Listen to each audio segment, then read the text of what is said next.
What is up, everybody? We are back. Hope everyone had a good Open Championship week. I ended up hitting Xander shot play on the outright. That was a lot of fun to sweat on Sunday. We also had some big members win some big money.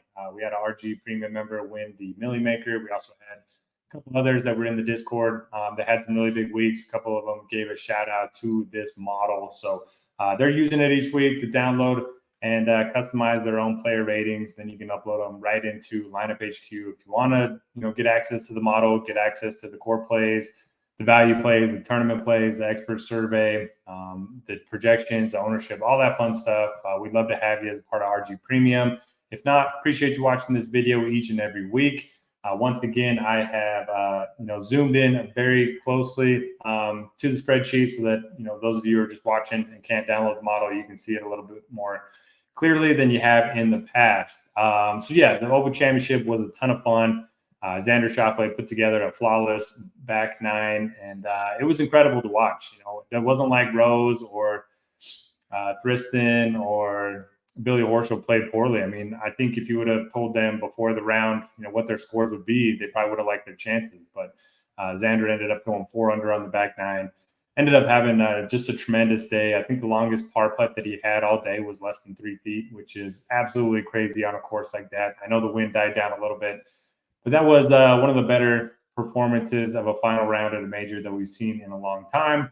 And I was happy to be there on the outright. So let's turn our attention to the 3M Open. Not going to be nearly as good of a field, not going to be nearly as good of a course this week.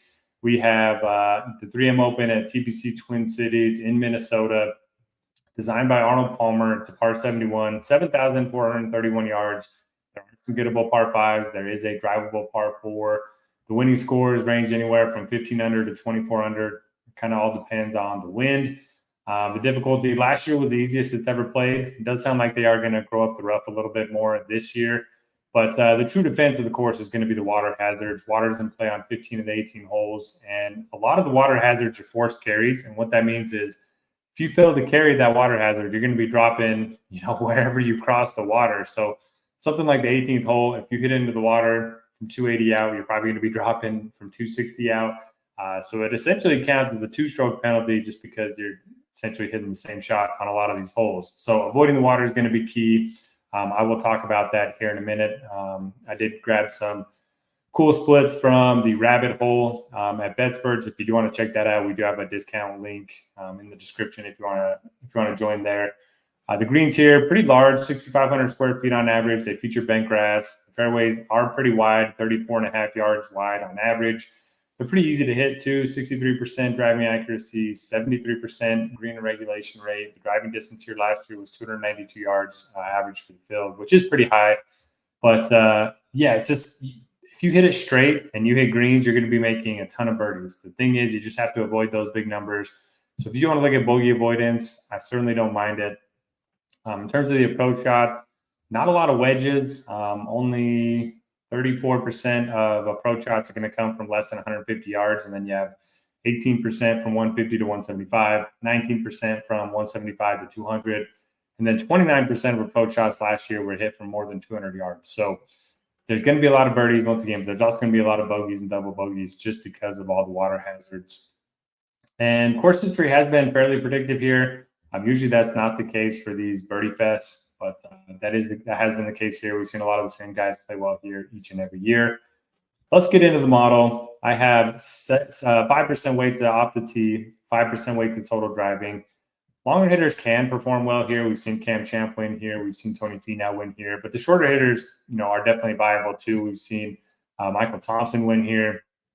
So it's really just about total driving, I think, more than anything else. If you bomb it, it's great, but you have to keep it in the fairway because if you do stray too far offline, you're going to be in the water, and then it's going to be big trouble. So I'm kind of giving an equal weight to off the tee and total driving. Stroke gain approach is always my biggest weight in the model, 12%. The expected takes into account the length of each golfer's expected approach shot and how they fare from those distances. So guys that I expect to gain the most strokes on approach this week: Tom Hoagie, Tony Finau, Sam Ryder, who was one of my favorite plays on the board for tournament, Sam Ryder, that is. And then we have Kevin Yu, who's a bomber, and he's a great iron player. He cannot putt, but he's a guy that I also like this week in tournaments. Then you have Putnam, which is interesting. Grayson Sigg, Keith Mitchell, who I like, David Skins, Keegan Bradley, Daniel Berger, kind of rounding out your top 10 in terms of expected strokes gained on approach. I don't have greens and regulation rated at all just because these greens are so easy to hit for everyone that I don't think it's a big bonus if you hit a bunch of greens on more difficult courses.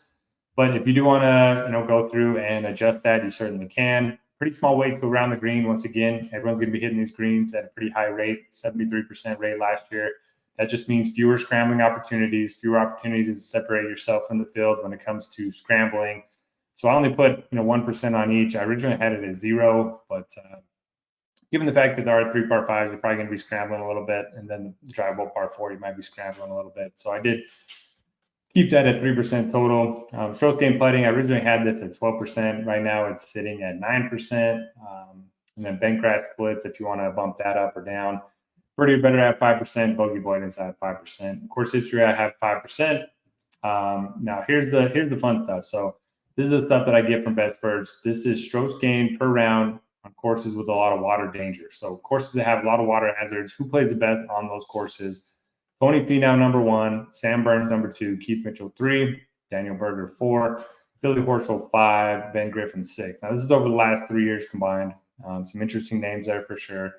Then we have stroke gain per round on courses with a high green regulation rate. So basically just saying when everyone's hitting greens, who plays the best, right?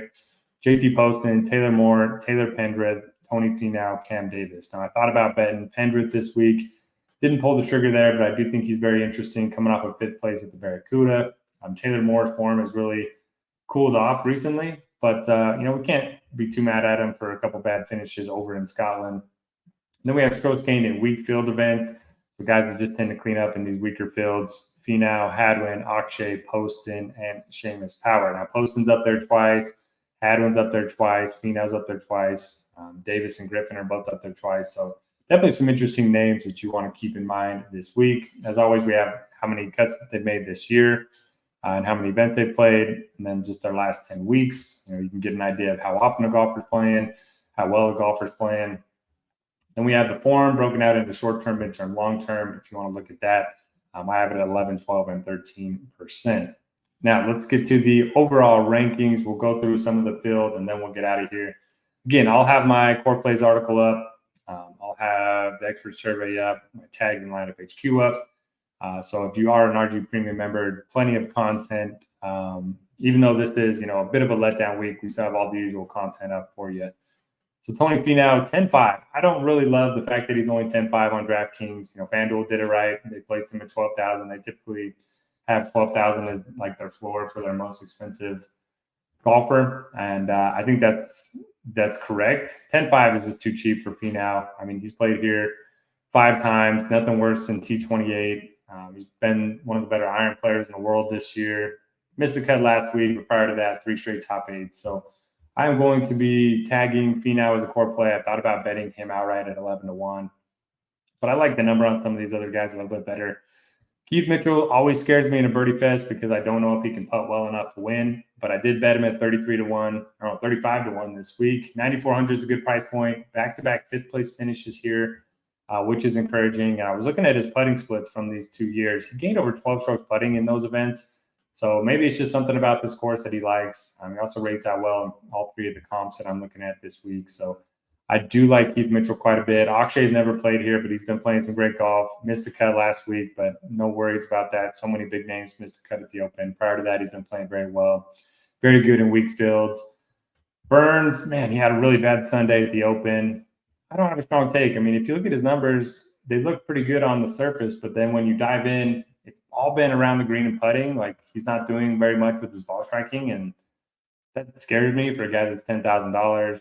EVR. So if you guys remember the first time this tournament was ever held, EVR was like the most popular play in DFS because he went to played his college golf in Minnesota, so he was familiar with the area.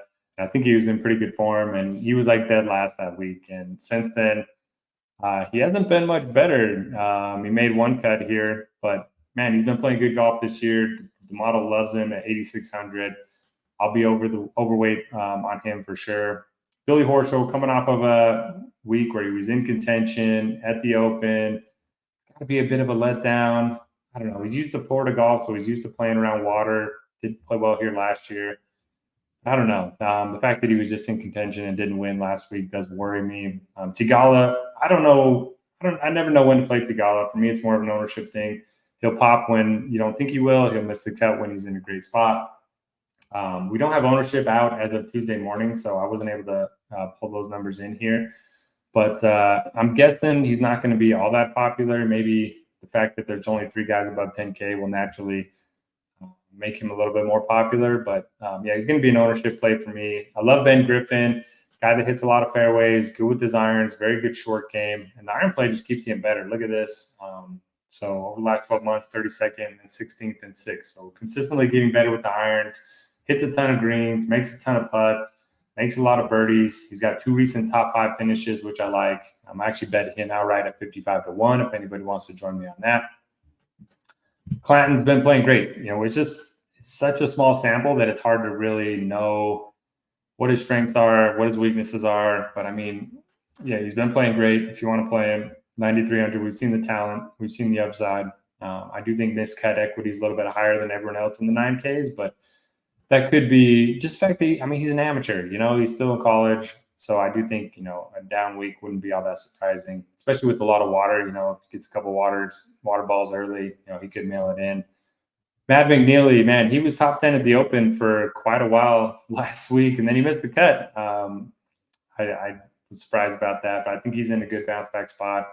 I like Pendrith. He's got that bomber putter combo that Cam Champ used here when he won. Love Poston, one of the best guys on easy green and regulation courses, weak field courses, 3 straight top 30s here. I did bet Poston. I also bet Hoagie. He's got 3 top 25s here. He's got some Minnesota connections as well. Grew up in North Dakota and would play a lot of his tournaments, you know, growing up in Minnesota. So I think he's interesting.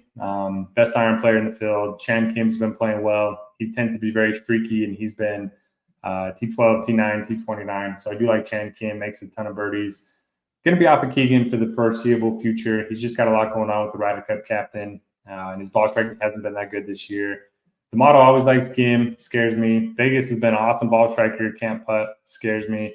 Silverman's kind of the opposite, you know, kind of a short game guy with not a lot of upside, but makes a lot of cuts. 6 straight top 40s for him. Again, I'll have exposure to all 3 of them because they do project well, but these 2 scare me a little bit more than Silverman does. I think it's a good Hadwin course. Cam Davis he never projects well because he's been so volatile all year, but he tends to play the same course as well every year. We saw him win the Rocket Mortgage a few weeks ago, and he loves this course, 4 straight top 30s. So I'll play some Cam Davis. Depending on the ownership, I might not get as much as the field, but I do like him. Novak's been playing very well. Thor Bjornsson's a bomber with some upside. We've seen a lot of young guys get their breakout win here. Matthew Wolff. So I could see him playing really well this week. I also like Sam Stevens, kind of has the driver putter combo going as well. Hostler's been really bad with the irons. I'll probably skip out on him. No major interest in Hughes. I do like Kevin Yu. Again, bomber that can really hit his irons well. So if the putter shows up, he's got top 10 upside. Mac Meisner, 3 straight top 20s. I'll play some of him. Neil Shipley just turned pro. He was a low am at the U.S. Open and at the Masters, so I think he's certainly interesting. Svensson's a good iron player. Dylan Wu's got some good finishes here. Grazerman's been playing well. And again, I do like Ryder quite a bit. He's got that hits fairways, decent putter, and a great iron player. And if you look at his numbers in Florida, they are elite. So I think he could be very interesting. That should just about do it. If you have any questions, leave them in the comments. I will check back Tuesday night, Wednesday night, and try to answer any questions that you guys have. And if not, thanks for watching. Good luck this week, and we will talk to you next time.